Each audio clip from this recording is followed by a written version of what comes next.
8:11. Vamos a desarrollar otra información que le presentábamos en nuestros titulares, y es que los casos de secuestro en Costa Rica son poco comunes en comparación a otros países de la misma región. Sin embargo, un caso reciente pone sobre la mesa el rumbo del país en este tipo de delitos. ¿Qué dice el OIJ? ¿Cuánto tardan en investigar este tipo de situaciones? El periodista Ricardo Acuña nos tiene todos los detalles a continuación. Buenas noches, Ricardo, adelante. Muy buenas noches, Michael. Así como usted lo señala, efectivamente los casos en nuestro país no son tan altos como otros países de la región. Sin embargo, algunos expertos en seguridad sostienen que Costa Rica no está en vías de llegar a eso, sino que ya está en una situación donde muy pronto vamos a ver más casos como los del fin de semana que frustró el organismo de investigación judicial. ¿Por qué son tan exitosas las liberaciones de víctimas de secuestro? En la siguiente nota les exponemos la información. Algunos expertos señalan que la realidad de Costa Rica solo es el principio de lo que ya se vive en otros países de Latinoamérica. Aunque las cifras siguen siendo bajas, en el comparativo regional no estamos lejos de ver más casos como el del fin de semana. Un secuestro extorsivo de 10 millones de colones. Ocurre aquí en Costa Rica son los secuestros predatorios, es cuando la delincuencia se apodera de una persona y a cambio de su libertad pide una cantidad de dinero.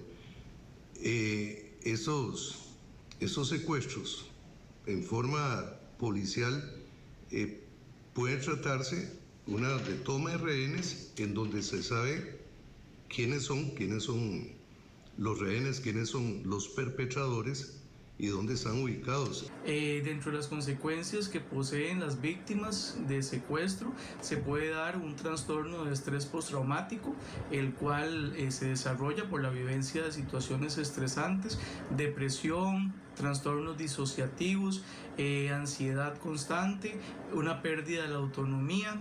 Aunque las condiciones están dadas, en Costa Rica aún este delito sigue teniendo un obstáculo: la rápida acción policial. Pero otra cosa es cuando se empieza a secuestrar a empresarios, a gente que nada tiene que ver en ese tipo de delincuencia. Ahí ya la alarma social se enciende y en Guatemala, Honduras y El Salvador, y eso ha sido muy, muy habitual. Y en el momento, Ricardo, en el momento en que lleguemos a eso y la respuesta de las autoridades judiciales no sea la adecuada, ahí sí ya perdimos este país. El OIJ, la Policía Judicial como tal, está sumamente preparada para hacerle frente a estos casos con toda capacidad, con toda profesionalidad. Hay una garantía total de que el trabajo se va a hacer bien, exceptuando algunas situaciones que se presenten. La realidad de Costa Rica en cuanto a delitos extorsivos ha variado a lo largo de la historia. Este es el perfil del secuestrador.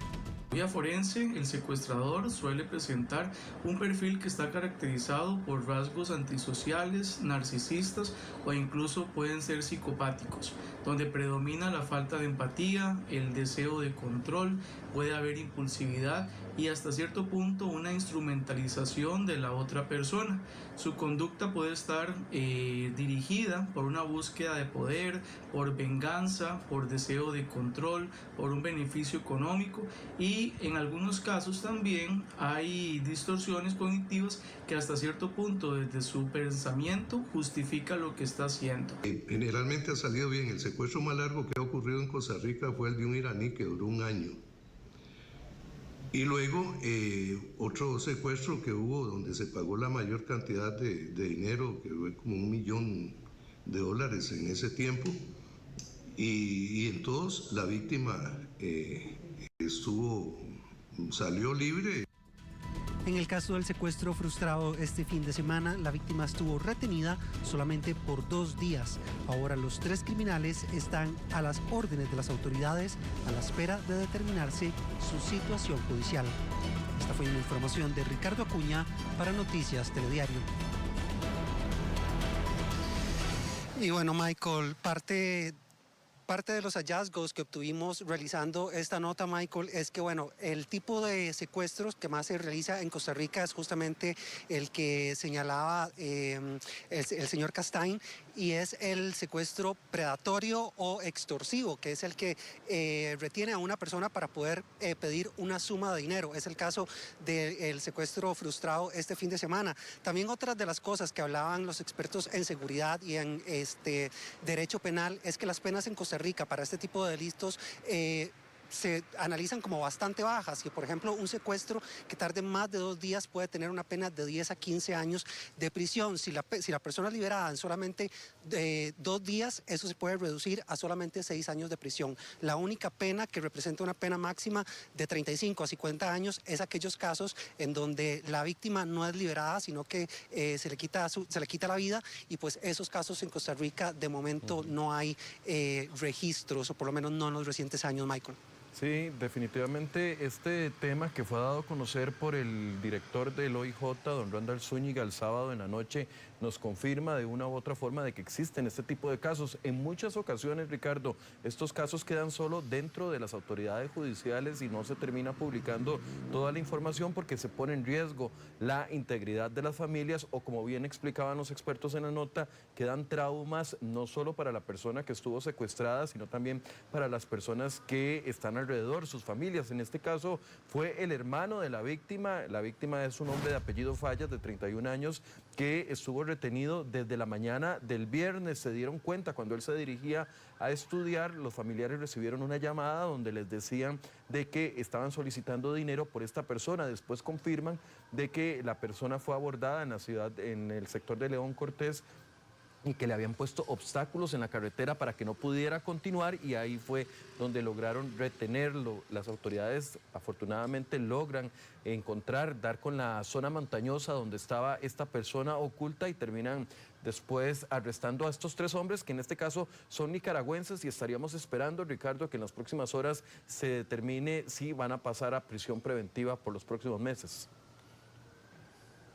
Así es, Michael. Esta información estaría trascendiendo en las próximas horas, que se habrá determinado para estos 3 extranjeros de nacionalidad nicaragüense. También otra cosa que hay que tener importante, Michael, es parte de lo que lo señalaban los expertos en seguridad dentro de esta nota, es que las víctimas normalmente son vigiladas desde mucho tiempo atrás. Normalmente los secuestros en Costa Rica pasan de esa manera. Recopilan una serie de datos que les hacen más fácil pues alcanzar ese objetivo, si es que lo alcanzan. Ya hemos visto que el organismo de investigación judicial tiene bastante efectividad en cuanto a esto. Y también el otro dato que le iba a dar es justamente eso, sobre los daños psicológicos, tanto a la víctima como a los familiares. Estos daños suelen ser permanentes y también generan un gasto económico para estas personas, en muchísimos casos de por vida, Michael. Sí, por eso es importante que tengamos también medidas, estar siempre precavidos, estar alrededor viendo qué vehículos se estacionan cerca de la casa de uno. Si usted vive en una vivienda, si está en una vivienda, en un condominio o incluso en un edificio, tener acceso a cámaras de seguridad que de una u otra manera estén grabando posibles vehículos sospechosos, y también estar muy atento cuando usted anda en carretera, viendo qué vehículos o motocicletas andan alrededor de uno, porque estos casos pueden suceder en cualquier momento, y como lo decíamos, tienen un alto porcentaje de resolución. Efectivamente, las autoridades del OIJ son expertos en este sentido, pero la experiencia no es nada bonita para las víctimas, así que a tomar las precauciones. Vamos a dar seguimiento a este tema, Ricardo. Más adelante volvemos con usted y con otras informaciones. Así es, Mike.